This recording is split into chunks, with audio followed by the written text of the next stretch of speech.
Erik ten Hag, finally something to celebrate as Manchester United win by a final score of 1-0, picking up 3 valuable points. For more on this one, let's welcome into the show our good friend and colleague, Don Hutchison. We know Manchester United needed a bounce back after the midweek performance against Bayern Munich. Obviously, Don, they got it in the result. What about the performance here against Burnley? The performance wasn't there, in truth, Sebi. I think they got outplayed. I thought Burnley passed them off the park. It was one of them games. The game was on nutmegs, but Burnley would have won about 5-0. The amount of times we were nutmegging Casemiro and their build-up play was superb. At the same time, you didn't really fancy Burnley to score too many goals. The moment of the game was the Bruno Fernandes goal. You go back into the archive and you probably think of Van Persie or Wayne Rooney with that sort of technique. So you're watching a very, very fragile Man United who are low on confidence.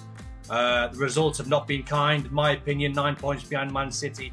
As it stands, they're not in a title race anymore, even if they thought they were in one. But the most important thing was getting the 3 points. That'll build a little bit of confidence, a little bit of momentum. They've got some kind fixtures. They've got 3 kind fixtures coming up before the Man City game. So in the immediate, that was a must 3 points for Erik ten Hag. How badly did ten Hag need this, Shaka? Desperately. Manchester United's confidence, as Don was rightly saying, very fragile. And you saw that. And while we could boast about scoring 3 goals away to Bayern Munich, I think many people, including United fans, are still wondering exactly how that happened and why that game was this close. This game against Burnley was not about the performance. It was only about the result. And it's odd to be saying that this early in the season, that winning ugly is as good as or bad as Manchester United could hope for.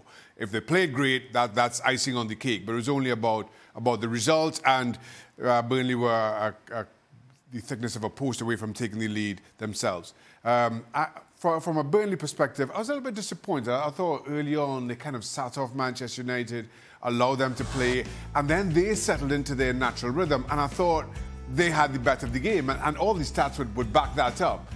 But as Don pointed out, Burnley never really seemed to threaten. And it just didn't feel like they had the quality in the final third to really make the most of their opportunities. And Manchester United kind of grew in confidence, and it really took something special from Bruno Fernandes in the end. But despite Burnley's possession, despite how comfortable they were on the ball, it only looked like Manchester United would score, and ultimately, once it did, go on to win the game. Right now, it's just about putting that one to bed. To Don's point, they've now got Crystal Palace and Brentford at home in the league, and then Sheffield United away. You win those 3, and all of a sudden you start to feel a little better about yourself. You do have cup games, Crystal Palace and Galatasaray in the Champions League, in between those 2. And so it's an opportunity for United to kind of mend that broken confidence that they have. Well, I think if you're going to be positive about Manchester United today, what you would say is it was, for the most part, mistake-free. We have seen a lot of mistakes from Manchester United in the back line and the goalkeeper. Today, none of those issues seem to present themselves, so that's something to build on. And while, yes, there's still difficulties for them defending to the midfield, that hasn't changed because the personnel hasn't changed all that much. You didn't give up all that many opportunities. And so you build on that, and that you were mistake-free, and that when called upon, when somebody needed to provide an element of quality to this match, you were the team that was able to provide that through Bruno Fernandes. And that was indeed the difference of the match. There wasn't much between these 2 teams. If you were playing both of these teams again and you took the uniforms off and you wouldn't know who Manchester United was or who Burnley was, you kind of go there very even. And that's what they look like, 2 very even teams that have a difference in quality in moments that matter, and that was Bruno Fernandes and his finish. Other than that, you kind of move on, as the guys have alluded to.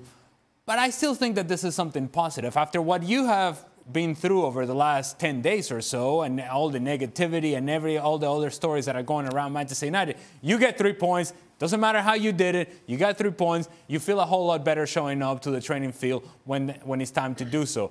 That, I think, is something you build on. Don, what's the principal takeaway here for Manchester United from this game? And if we think about that schedule, are you buying in? Do you think that this is kind of a moment where they could kick off a run here? Yeah, I expect them to kick off on a run, but I'm not convinced. I see a side that's lacking in a lot of quality. I think Ali's right. When you watch them, they have really good moments, and Bruno Fernandes stepped up tonight.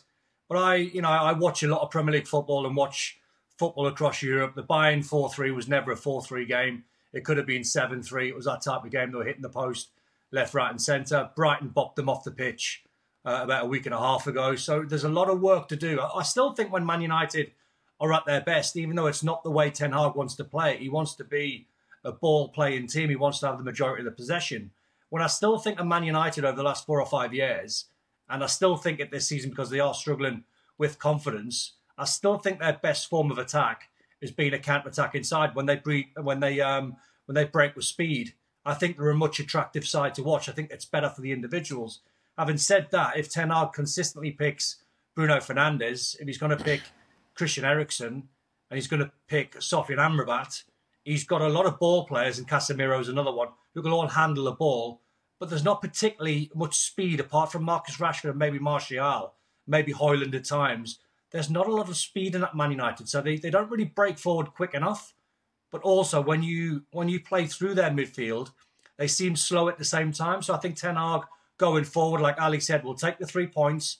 He'll take the clean sheet. He'll build momentum. He'll go into the games that Shaka mentioned with a lot more confidence. And now for Man United, it's about going on a run of 3 or 4 games unbeaten, and then you might take something into the Man City game in a couple of weeks' time.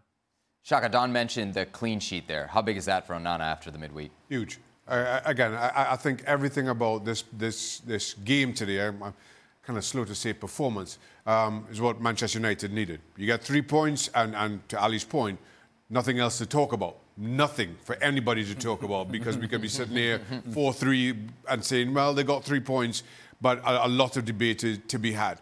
But none of that for Manchester United. That is significant, and similarly for Andre Onana, who, by his own admission, has not been great to start this season. Huge mistake when Manchester United win the ascendancy against Bayern Munich. No signs of that. And to something that Stevie was talking about, again, a very iffy Manchester United back four that Onana is playing behind. Johnny Evans coming in, playing alongside Lindelof. As I look along Manchester United's back four, I'm not that convinced. I don't think it's a great back four by anybody's measure, let alone Premier League top 4. But then, saying that, not just to be unkind on the back four, you could say that about most of Manchester United.